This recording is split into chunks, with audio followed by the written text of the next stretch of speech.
Hello and welcome to another Warcraft 3 audio commentary. This is going to be a 2v2 game.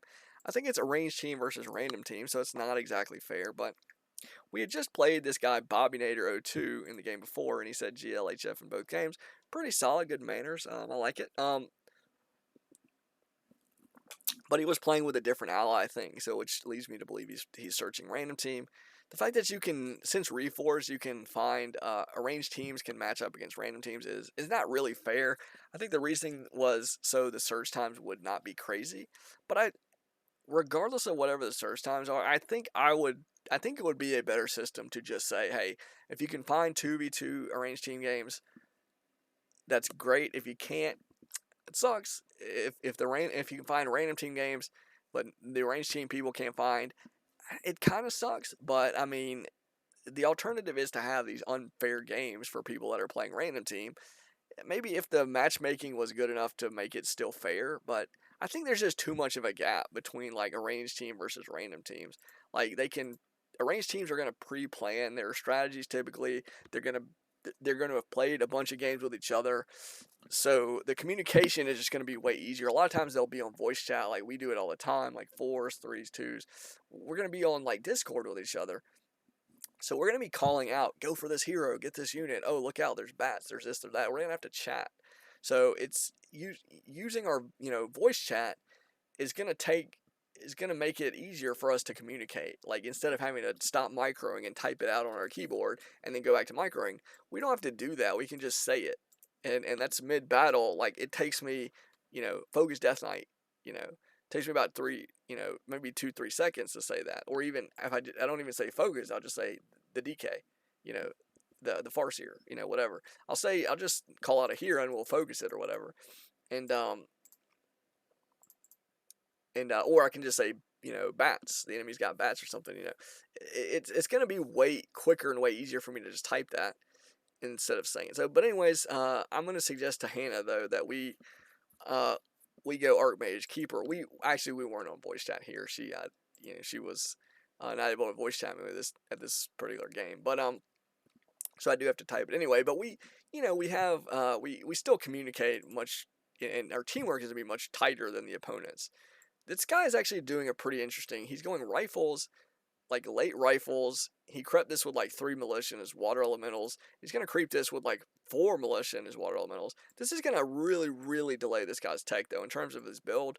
Rifle build is going to slow the tech, and militia creeping is going to slow the tech, and then building a tower. He hasn't actually upgraded it, but eventually we'll upgrade this. So building this tower is going to hurt him.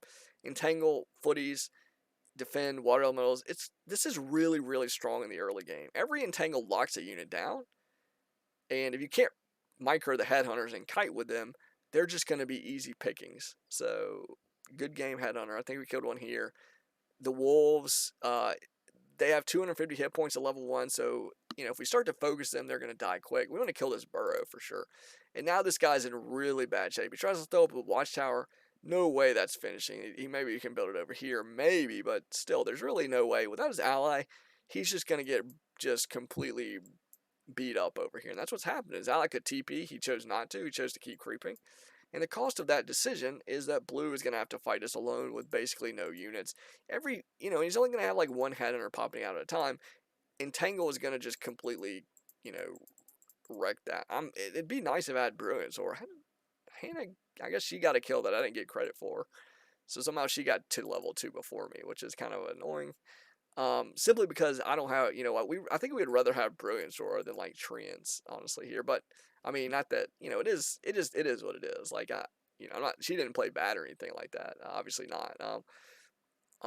It would be good if we both were 2 instead of just one of us being 2 if we could get that. But anyways, though, she does have Treants. She's got the Treants going here. He gets the spike upgrade, and not a terrible idea, honestly, against all these footmen.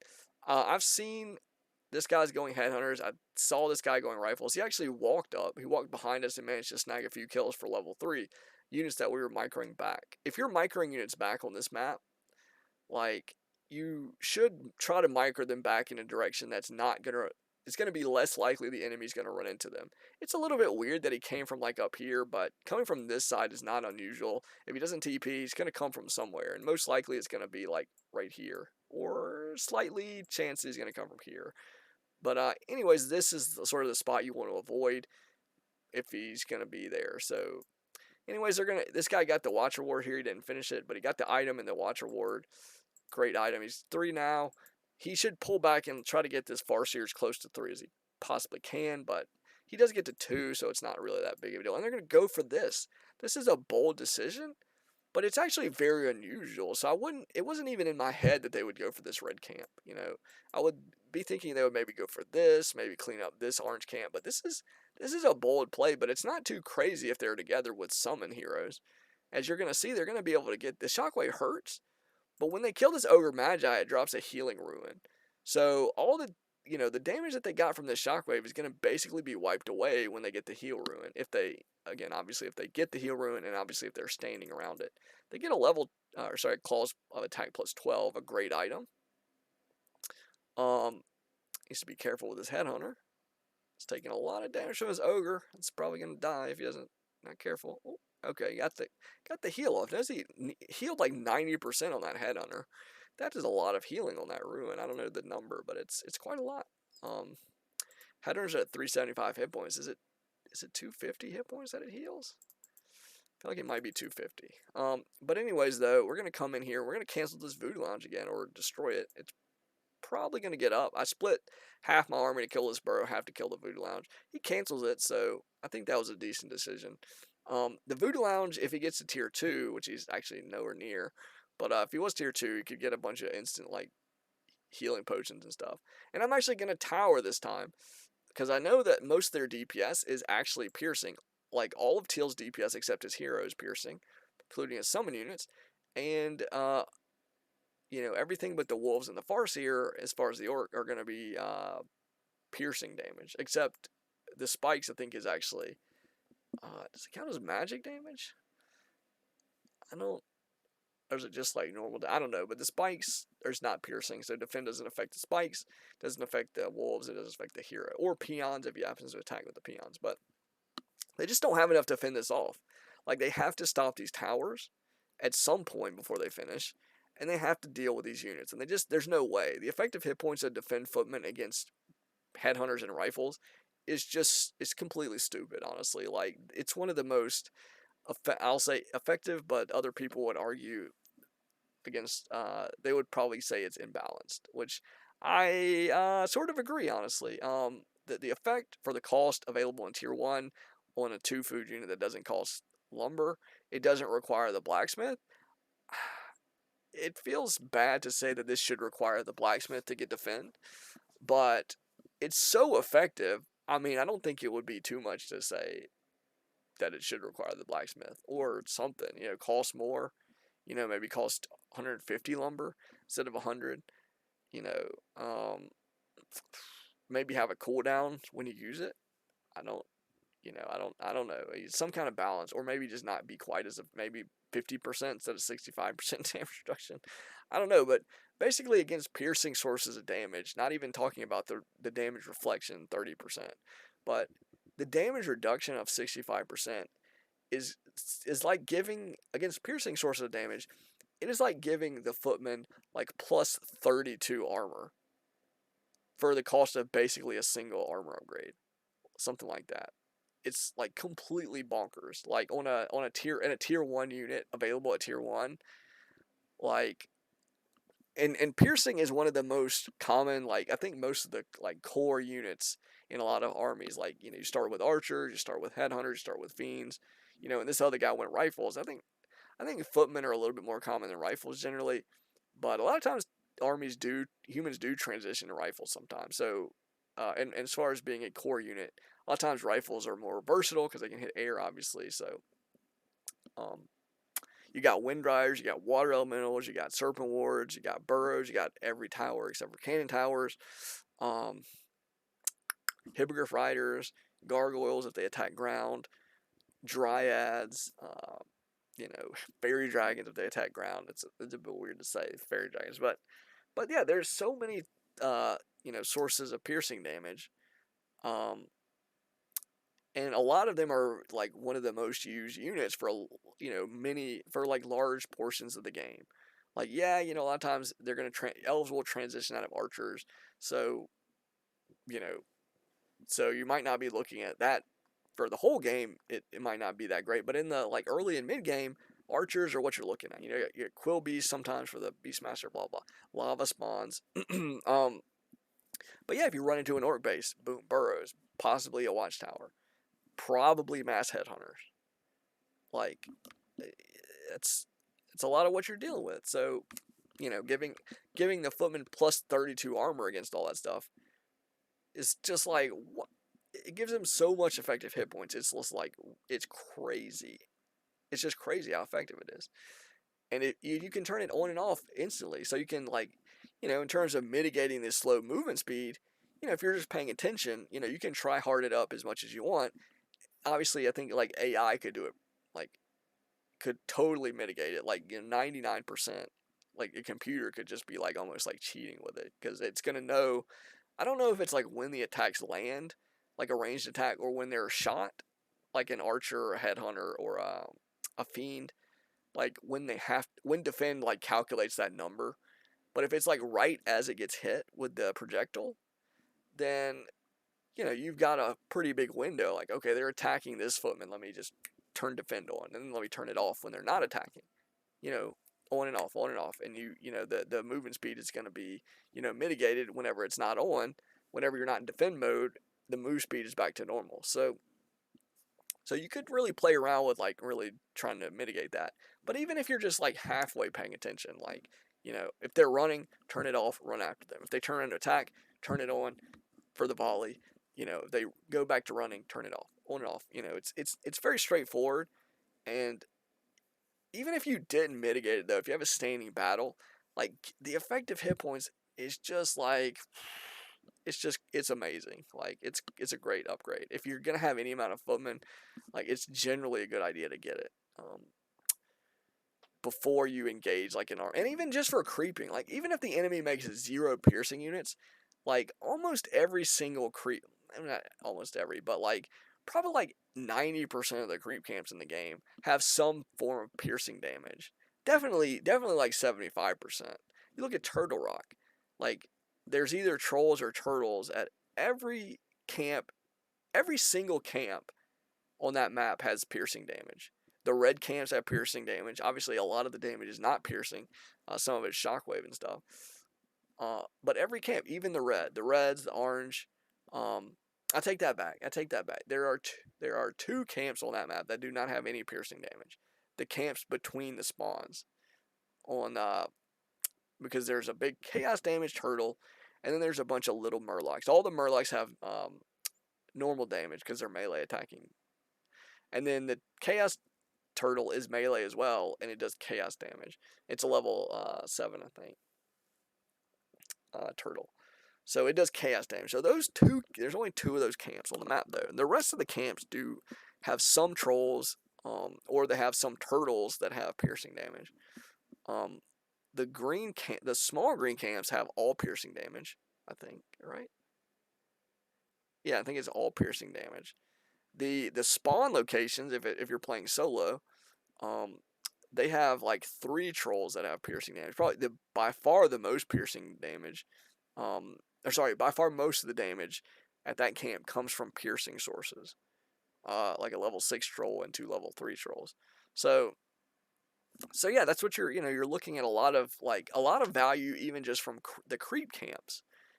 In the odd situation where the enemy makes 0 piercing damage, even you still get the value from creeping. So it's almost never like you're almost never getting no value out of it unless you don't have any footmen or unless you attack the wrong stuff.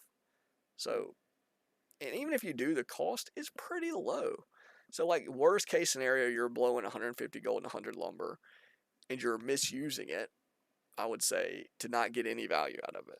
Like now, obviously, if you're using it and there's no piercing, then you're giving yourself minus 30. I think it's 30% move speed. So that's really that's the worst case. If you're using it all the time for no reason,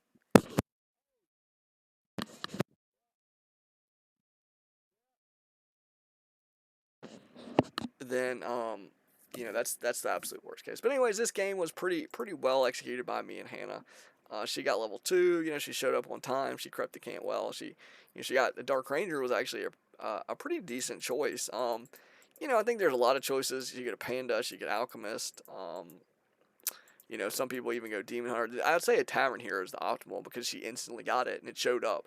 Whereas like the human, he was tier 2, but he was waiting on a Mountain King, which I don't even think it showed up.